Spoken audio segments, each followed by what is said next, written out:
اعوذ باللہ من الشیطان الرجیم بسم اللہ الرحمن الرحیم الحمد للہ رب العالمین ثم الصلاۃ والسلام سیدنا و نبینا و مولانا ابوالقاسم محمد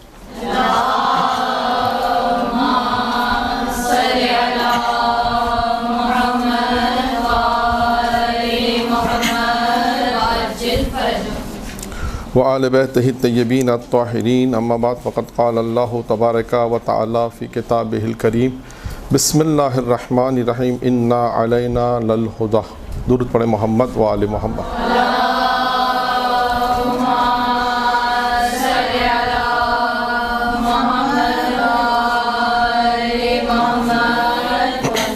کہ جس آئی مجیدہ کی تلاوت کا شرف حاصل کیا پروردگار عالم یہ ارشاد فرما رہا ہے کہ انا علینا للہدی کہ ہدایت ہماری ذمہ داری ہے.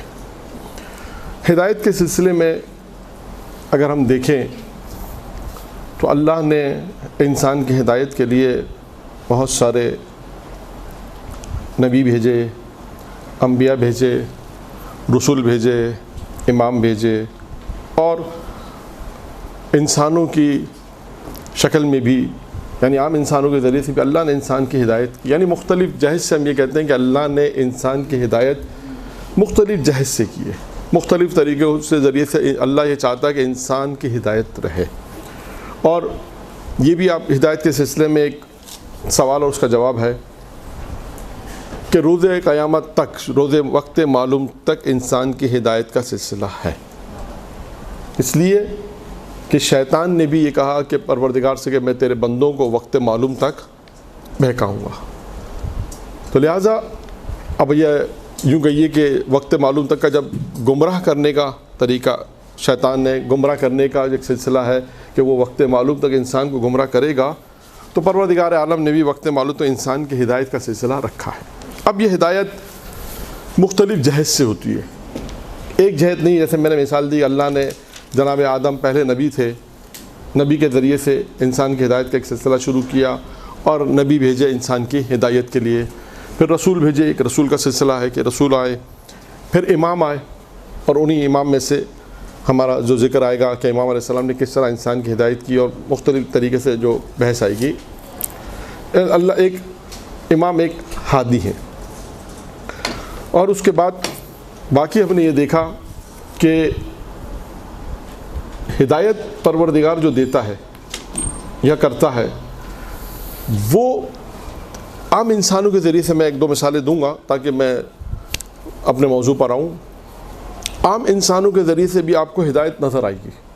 یعنی ضروری نہیں کوئی یہ خیال نہ کرے، کہنے کا مقصد صرف یہ کہ امام ہوگا تو ہدایت ہوگی. امام ہے، ہدایت بالکل. آج بھی آپ دیکھیں بہت سے واقعات ہیں غیبت امام میں، مجتہدین کرام کے واقعات ہیں، شیخ مفید کا واقعہ ہے، بہت سے مجتہدین کے جو واقعات ملتے ہیں آپ کو کہ امام کی طرف سے ہدایت ملتی ہے. اور بہت سے ایسے واقعات بھی تاریخ نے لکھے ہیں کہ انسان کی ہدایت پروردگار عالم نے ایک عام انسان کے ذریعے سے بھی دوسرے انسان کو ہدایت دی. یہ کہنے کا مقصد کہ کوئی یہ خیال نہ کرے کہ انسان کو ہدایت صرف نبی ہی دے گا، یہ کوئی ضروری نہیں. یعنی کتنے ایسے واقعات ہیں کہ جہاں انسان کو ہدایت، جیسے مثال ہے آپ نے کسی کو درس دیا، ایک لیکچر دیا 1 گھنٹے کا، یا گفتگو کی، ہو سکتا ہے کہ جو اس کے عقائد تھے آپ کے لیکچر کی وجہ سے وہ عقائد اس کے نہ ہو. یعنی آپ نے اتنی دلیل دی توحید پر، عدالت الہی پہ، یا جو بھی گفتگو آپ نے کی، اس سے اس کی پوری زندگی تبدیل ہو گئی. تو سبب اللہ اول سبب ہے ہدایت کا، لیکن اللہ نے ایک انسان کے ذریعے سے، عام انسان کے ذریعے سے جو نبی نہیں ہے، امام نہیں ہے، لیکن پھر بھی دوسرے انسان کی ہدایت کا سبب بن گئی.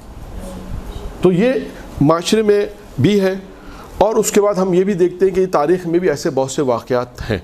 اور یہ دیکھیں خدا کی طرف سے ہدایت کیسے ہوتی ہے. ایک بادشاہ تھا، ایک بادشاہ نے شہر بنوایا ایک، اور اس شہر میں یہ کہا کہ یہ شہر بہت خوبصورت شہر ہے. اس شہر میں اگر کسی کو کوئی نقص نظر آئے، کوئی اعتراض ہو کہ یہ کیوں ہے، کس لیے ہے، کوئی بھی اس کو اعتراض ہو، تو وہ آئے میرے پاس اور مجھے بتا دے. اس نے 2 نگہبان بٹھا دیے دروازے پر شہر کے، اور لوگ آ رہے ہیں، دیکھ رہے ہیں، تعریف کر رہے ہیں کہ شہر میں اس زمانے کی یا دنیا کی ہر چیز اویلیبل ہے، ہر چیز اس میں ہے، بہترین ہے. اور آ کے تعریف کر رہے ہیں، لیکن کہتے ہیں کہ دو شخص جو عرفانی شخص جسے ہم کہتے ہیں، وہ آنے کے بعد انہوں نے پورے شہر کا معائنہ کیا، معائنہ کرنے کے بعد شہر کو دیکھا، تمام چیزوں کو دیکھا جو اس میں تھیں، ضرورت کی چیزیں تھیں، خوبصورت تھیں، تمام چیز دیکھنے کے بعد کہا کہ اس میں 2 عیب ہیں، اور بادشاہ کے پاس کہاں میں لے جائے ہم یہ دیکھ کے بتائیں گے کہ اس میں 2 عیب کون سے ہیں، اس میں 2 عیب ہیں۔ اب وہ حیران ہو گئے کیونکہ ابھی تک تو کوئی نہیں آیا عیب بتانے کے لیے، نقص نکالنے کے لیے کہ اس میں یہ اعتراض ہے، اس میں یہ ہے، اس میں یہ ہے، سب آتے ہیں، کوئی ہمت بھی نہیں کرتا بادشاہ کے سامنے بولنے کی۔ لیکن یہ 2 دیکھیں، یہ جسے کہتے ہیں جو اہل عرفان ہوتے ہیں یا اہل علم ہوتے ہیں، وہ درک دیکھیں کیسا کرتے ہیں۔ یہ بھی ایک ضروری چیز ہے، انسان کی نگاہ کتنی ہوتی ہے، یہ ایک مہم چیز ہے کہ انسان جب کسی چیز کو دیکھتا ہے تو کس نگاہ سے دیکھتا ہے۔ تو خیر بادشاہ کے پاس ان کو لے جایا گیا، تو انہوں نے بادشاہ سے کہا حضور آپ کے اس شہر میں جو آپ نے بنایا ہے بہت خوبصورت شہر ہے، ساری چیزیں اچھی ہیں، لیکن 2 عیب اس میں ہیں۔ بادشاہ نے پوچھا اچھا بتاؤ اس میں 2 عیب کون سے عیب ہیں؟ کا پہلا عیب اس میں یہ ہے کہ یہ ایک نہ ایک دن ختم ہو جائے گا۔ کہا ٹھیک ہے، تو کہا بتاؤ وہ کون سی چیز ہے جو ہمیشہ سے رہے گی؟ کہا وہ اللہ کی جنت ہے جو اللہ نے بنائی ہے، وہ ہمیشہ سے رہنے والی ہے۔ کا دوسرا عیب کیا ہے؟ کا دوسرا عیب یہ کہ اس کا بنانے والا، اس جنت کا بنانے والا ایک دن مر جائے گا۔ کہا اچھا یہ بتاؤ وہ کون ہے جو ہمیشہ سے رہے گا؟ کہا پروردگار عالم،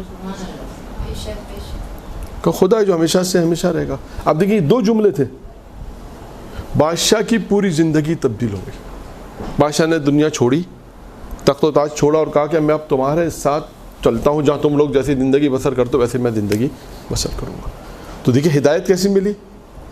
2 جملوں سے۔ تبھی ہم کہتے ہیں کہ ہم لوگ جو تبلیغ کرتے ہیں، ہم لوگ آپ لوگ، کبھی کسی کو تبلیغ اس طرح بھی ہوتی ہے، کبھی ایک محاورے میں تبلیغ ہو جاتی ہے، کبھی 10 منٹ کا کوئی جملہ آپ نے کہا، کوئی ایک ایسی بات کہہ دی کہ اس کے دل پہ اتر آئی، کوئی معصوم کا قول ہوتا ہے، نقل آپ نے کیا ہے، لیکن اتنے اچھے طریقے سے تبلیغ کی، اتنے اچھے طریقے سے اس کو سمجھایا کہ اس نے کہا ہاں یہ بات تمہاری صحیح ہے۔ تو انسانی زندگی دیکھیں کس طرح تبدیل ہو جاتی ہے۔ تو یہ ساری چیزیں ہیں ہدایت کے حوالے سے کہ اللہ نے انسان کی ہدایت کا سلسلہ اس طرح رکھا ہے کہ انسان کے عام انسان، میری اصل بتانے کا مقصد یہ تھا کہ انبیاء، نبی، امام، یہ تو اللہ نے ہدایت کے لیے، لیکن عام انسان بھی، انسان کی اور بھی بہت ساری چیزیں ہیں، ضروری نہیں کہ انسان ہو، غیر انسان بھی ہم دیکھتے ہیں واقعات ملتے ہیں کہ جس سے انسان کو ہدایت ملتی ہے۔ اس کے میں آپ کو ایک مثال دے دوں، جب قابل نے حابل کو کیا کیا؟ قتل کیا، تو اس کو کیسے معلوم چلا کہ اس کو دفن کرنا ہے؟ تو کون نے اس کی رہنمائی کی۔ تو یہ بھی ایک ہدایت تھا کہ اس کو کیسے کام، تو اللہ کی طرف سے یہ ایک رہنمائی تھی۔ تو دیکھیے ہدایت اس کو رہنمائی کہتے ہیں۔ تو کہنا مقصد صرف یہ ہے کہ عام انسانوں کے ذریعے بھی پروردگار عالم ہدایت کرتا ہے۔ ایک واقعہ اور ہے بنی اسرائیل کا کہ دیکھیے خدا کیا دیکھتا ہے، ہدایت بھی کرتا ہے اور گناہ کس طرح معاف کرتا ہے۔ پھر میں امام علیہ السلام کے موضوع پر آتا ہوں کہ صرف میرا مقدمہ تھا کہ ہدایت کے حوالے سے 2-3 چیزیں ضروری ہیں کہ بنی اسرائیل میں ایک ایسا علاقہ تھا کہ جہاں گناہ کے لوگ جاتے تھے۔ اچھا ایک تو مشہور تھا، ایک عابد تھا۔ دیکھیں عبادت بھی ہم لوگ کہتے ہیں نا کہ عبادت بھی معرفت کے ساتھ ہونی چاہیے۔ ایک عابد تھا، اتنی عبادت کرتا تھا، شیطان اس سے بہت پریشان تھا کہ کسی طرح اس کو عبادت سے، شیطان کا کیا کام ہے؟ عبادت سے روکے گا۔ کیونکہ میں نے پہلے بھی عرض کے شاید جب بھی یہاں گفتگو کرنے آیا ہوں کہ آدھا جملہ میں کہوں گا، آدھا جملہ آپ نے کہنا ہے، ٹھیک ہے نا؟ تو جہاں میں پوچھوں گا وہاں پر البتہ۔ خیر، تو شیطان کیا کام کرتا ہے؟ انسان کو بہکاتا ہے، عبادت کرتا۔ اب اس نے کہا کہ شیطان نے بہت کوشش کی کیسے اس کو عبادت سے روکا جائے، اپنے تمام جسے کہتے ہیں نا چیلوں کو بلایا اور تمام ساتھیوں کو بلا کر کہا کہ کس طرح اسی طرح اس کو بہکایا جائے۔ بہت سے ترکیب آزمائش کی گئی۔ تو ایک شخص نے کہا، یعنی ایک شیطان نے کہا اس میں سے کہ میں اس کو بہکاؤں گا اس کی عبادت کے ذریعے سے۔ یہ بھی یاد رکھیے گا کہ کبھی کبھی آئے گا آج کی گفتگو میں انشاءاللہ کہ ایسا ہوتا ہے کہ کبھی کوئی انسان یہ خیال کرتا ہے میں بہت نمازیں پڑھ رہا ہوں، بہت روزے رکھ رہا ہوں۔ یہ بھی شیطان کا ایک حملہ ہے کہ بہت زیادہ عبادت کرنا انسان کو کبھی غرور تکبر میں ڈال دیتا ہے۔ کہ میں نے اتنی عبادت کی, اتنے روزے رکھے, ہم تو اتنے سالوں سے نماز شب پڑھ رہے ہیں, اتنے حج کی, اتنی زیارتیں کی. نہیں, ہمیشہ یہ خیال کرے کہ انسان نے جو کچھ بھی کرے, ہمیشہ یہ خیال کرے کہ میں نے کچھ بھی نہیں کیا. جتنا بھی کرے شیطان کوشش پوری کرتا ہے, اور شیطان نے انتخاب کیا کیا؟ عبادت. کوئی اور چیز انتخاب نہیں کی کہ اس کو اس کے ذریعے سے بہکایا جائے. بہت سے مشورے آئے, اب کہا کہ اس نے کہا کہ کیسے بہکاؤ گے؟ کہا میں اس کو عبادت کے ذریعے سے, وہ میرا کام ہے. اب وہ شیطان نے کیا کام کیا ہے؟ شیطان آیا اسی مسجد میں جہاں یہ عبادت کرتا تھا, آیا, آنے کے بعد یہ نماز پڑھتا تھا مصلی پر. شیطان نے آ کے کہاں نماز پڑھی؟ فضا میں. اب فضا میں آ کے نماز پڑھا, شیطان کو تو اختیار دیا ہے. یہ بحث گزر چکی ہے, پہلے بھی ایک میں نے روایت بیان کی تھی. تو شیطان فضا میں آ کے عبادت کر رہا ہے. اب یہ عابد دیکھ رہا ہے کہ یار مجھ سے زیادہ عبادت کرنے والا کون آ گیا. یہ چیز انسان کو لے ڈوبتی ہے. یہ ذہن میں رکھیے گا, یہ چیز تھی جو اس کو لے ڈوبی, جسے ہم کہتے ہیں. کیا مجھ سے بڑا کون ہے عبادت کرنے والا؟ ہم سب سے زیادہ عبادت کرنے والے ہیں. اور آ کے اب اس کو نہیں معلوم یہ شیطان ہے. اب وہ اس کو فرصت نہیں دے رہا اتنی کہ میں اس سے یہ پوچھے کہ تم نے یہ مقام حاصل کیسے کیا. میں بھی اتنا عبادت کر رہا ہوں, تم فضا میں عبادت کرو, میں تو مصلی پہ سارا 24 گھنٹے عبادت کرتا ہوں. بالآخر شیطان تھا, اس کو بہکانا تو تھا. تو اس نے کہا کہ تم یہ عبادت تم نے کیسے کی, کس طرح تم نے یہ عبادت کی؟ اس نے کہا فلاں مقام پہ جاؤ, فعل کبھی کو انجام دو. فلاں جگہ جاؤ, ایک فعل کبھی کو انجام دو. جب فعل کبھی اور فعل کبھی کو انجام دو گے, گناہ انجام دو گے, تو یہ صلاحیت تم میں پیدا ہو جائے گی. دیکھیں یہ معرفت نہیں رکھتا تھا. یہ کبھی جو میں نے پہلے بھی کہا کہ انسان معرفت بنیادی چیز ہوتی ہے عبادت ہر چیز میں. جیسے آپ کہتے ہیں نا زیارت میں بھی کیا کہا جاتا ہے؟ معرفت کے ساتھ زیارت کریں. عبادت میں بھی کیا کہا جاتا ہے؟ معرفت کے ساتھ. یہ وہ چیزیں ہیں جو انسان معرفت اپنے اندر پیدا کرے. آپ کوئی ممکن ہے کوئی سوال پوچھے معرفت کیسے آتی ہے, یہ ایک الگ موضوع ہے. خیر, یہ فلاں مقام پہ پہنچا, دیکھا وہ ایک ایسا علاقہ ہے جہاں فعل گناہ انجام ہوتے ہیں, کبھی انجام ہوتے ہیں. وہاں گیا کسی کے پاس, مشہور خاتون تھی مثال. اب وہ دیکھیں گناہ گار تھی. جب وہ آیا عابد, تو اس عابد سے کہا, اس نے کہا کہ دیکھو یہ فعل گناہ ہے, کبھی کام ہے, اس سے انسان کسی مقام تک نہیں پہنچ سکتا. تم جاؤ, تمہیں شیطان نے بہکایا ہے. یہ گناہ گار تھی, لیکن اتنی معرفت تھی کہ یہ کام برا ہے, گناہ ہے, اور اس سے انسان کسی مقام تک نہیں پہنچ سکتا. اور اس کے بعد تم جاؤ, وہ عابد, وہ کہا کہ وہ شیطان, تم جاؤ, اگر وہ عبادت کر رہا ہو تو تم واپس آ جانا, اور عبادت نہیں کرو سمجھ جانا وہ شیطان تھا جس نے تمہیں بہکایا. دیکھیں انسانی زندگی کے اندر یہ بھی ایک اہم انسانی زندگی میں کام ہے, کیا کہ انسان یہ دیکھے کہ اس کو بہکا کون رہا ہے. یہ بہت مہم چیز ہے, اور یہ آہستہ آہستہ انسان کے اندر صلاحیت پیدا ہوتی ہے, لیکن وقت کے ساتھ ساتھ ایک دم سے شاید نہیں آئے گا. معاشرے میں اگر ہم دیکھتے ہیں نا, بہت سے اچھے متدین لوگ آپ دیکھیے گا, بہت سے متدین لوگ بھی, نماز, روزہ, حج, عبادت, حجاب, سب کچھ ہے, لیکن بعض مقامات پر ایسا آئے گا کہ وہ جہاں دین پہ عمل کرنا, وہ دین پہ عمل نہیں کر پائیں گے. جہاں پر دین پہ عمل کرنا ضروری ہے ان کے لیے, وہاں پر دین پہ عمل کوئی نہ کوئی وجہ بن جائے گی. یا اولاد وجہ بنے گی, یا خاندان وجہ بنے گا, یا معاشرہ وجہ بنے گا, یا دوست احباب وجہ بنیں گے, یا شیطان خواہشات نفسانی وجہ بنے گی. کوئی نہ کوئی وجہ انسان کی بن جاتی ہے. لہٰذا وہ کام کو جب انجام دیتے ہیں تو پھر وہ چیز جو 25 سال میں انہوں نے حاصل کی ہوتی ہے وہ پیچھے بیک ہو جاتی ہے. یہ یاد رکھیے گا, جو چیز انہوں نے اتنے سالوں میں حاصل کی ہوتی ہے پھر وہ آہستہ آہستہ, تبھی کہا جاتا ہے نا کہ گناہ انسان, جب انسان گناہ کرتا ہے تو بہت سی چیزیں جو اس نے حاصل کی ہوتی ہیں وہ پیچھے, یعنی پیچھے سے مراد ہے وہ چیز اس سے چلی جاتی ہے. خیر, یہ آیا واپس, دیکھا وہ شیطان تھا ہی نہیں کوئی, تو اس کے سمجھ میں آیا. اب آئیے اصل بات جو مجھے بیان کرنی ہے. ابھی تک میں اصل بات بیان, یہ تو قصہ میں نے آپ کو بیان کیا ہے. اس رات اس خاتون کا انتقال ہوا, خدا نے اپنے نبی کو وحی کی کہ جاؤ جا کے اس کی نماز جنازہ پڑھاؤ. تو نبی نے کہا پروردگارہ وہ تو برے کام انجام دیتی ہے. کہاں برے کام انجام دیتی تھی. کہا لیکن اس نے ہمارے ایک بندے کی ہدایت کی,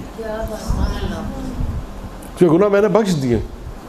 صرف یہ میں بتانا چاہ رہا تھا, دیکھیں خدا انسان کو ہدایت کس طرح سے دیتا ہے. بادشاہ کو ہدایت ملی 2 عارف کے ذریعے سے, اس عابد کو ہدایت ملی ایک خاتون کے ذریعے سے. تو دیکھیے یہ ہے کہ انسان کی جو ہدایت جو ہمیں ملتی ہے دنیا میں اللہ نے ہدایت کا جو سبب رکھا ہے وہ امام بھی ہے، معصوم بھی ہے، غیر معصوم چیز، غیر معصوم بھی ہے، جس سے انسان کو ہدایت پروردگار عالم نے انسان کے ذریعے سے ہدایت کا سلسلہ رکھا. درود پڑھیں محمد آل محمد.